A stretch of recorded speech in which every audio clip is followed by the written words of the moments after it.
We begin our show with a developing story. Giannis Antetokounmpo left last night's game against the Pistons after just 3 minutes on the court.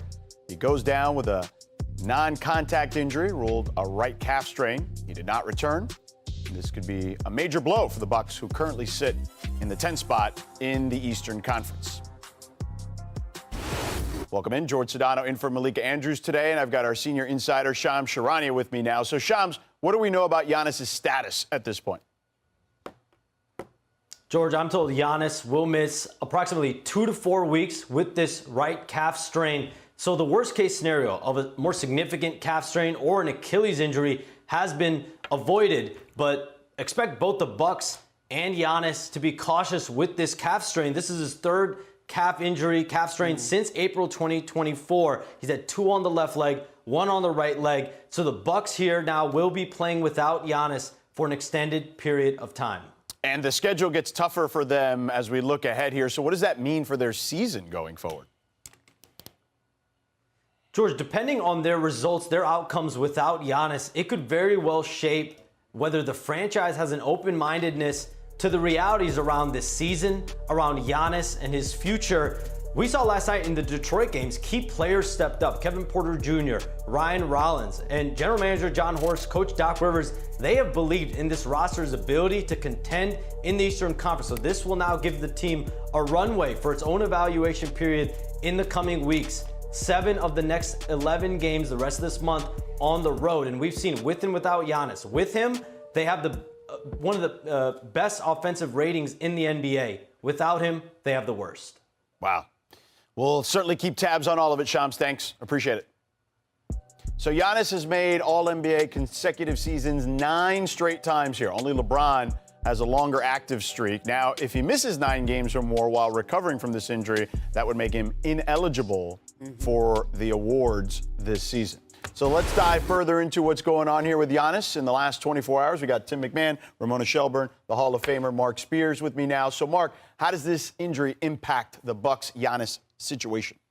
Well, from a playing standpoint right now, I talked to Doc Rivers a little while ago, and, I mean, how do you replace Giannis, right? You don't. You don't.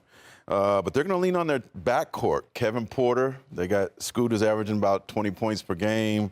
Ryan Rollins is averaging 18. That's not a lot, but that's what they're trying to do. And Jericho Sims is going to start at center, but in terms of, like, trading for Giannis or something like that, I don't need to know his health. He'll come back at some point. If I'm a GM, I'm still trying to get him. I just think it's going to be real quiet, right? That was a heck of a report Shams had yesterday, and I think the entire league stood up and took notice and wants to know more. And everybody I've talked to in the last 24 hours is like, does he have a list? Does he want? How close are we? Where is this?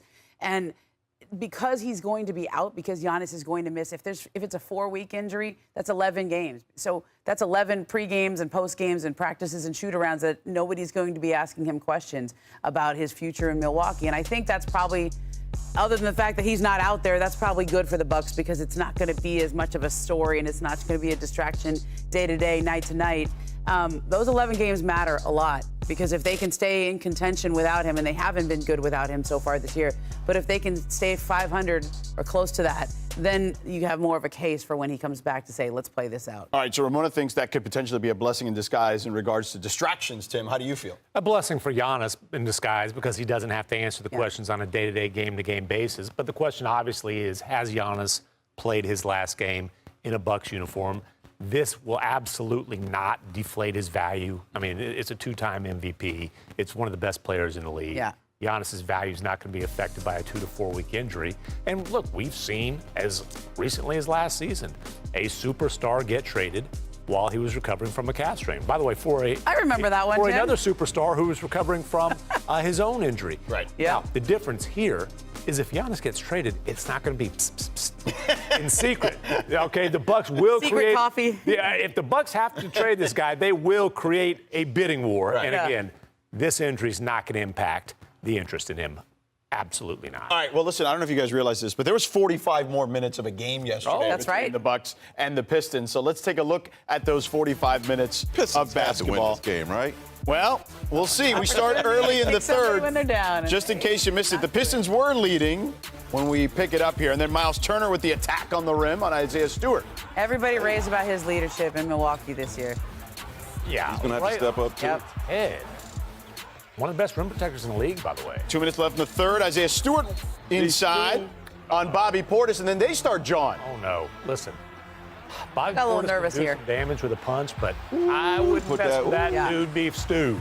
Like, I think they're both pretty tough. I wouldn't mess with either I would guy. watch that. I watch that on pay-per-view. Yeah, me too.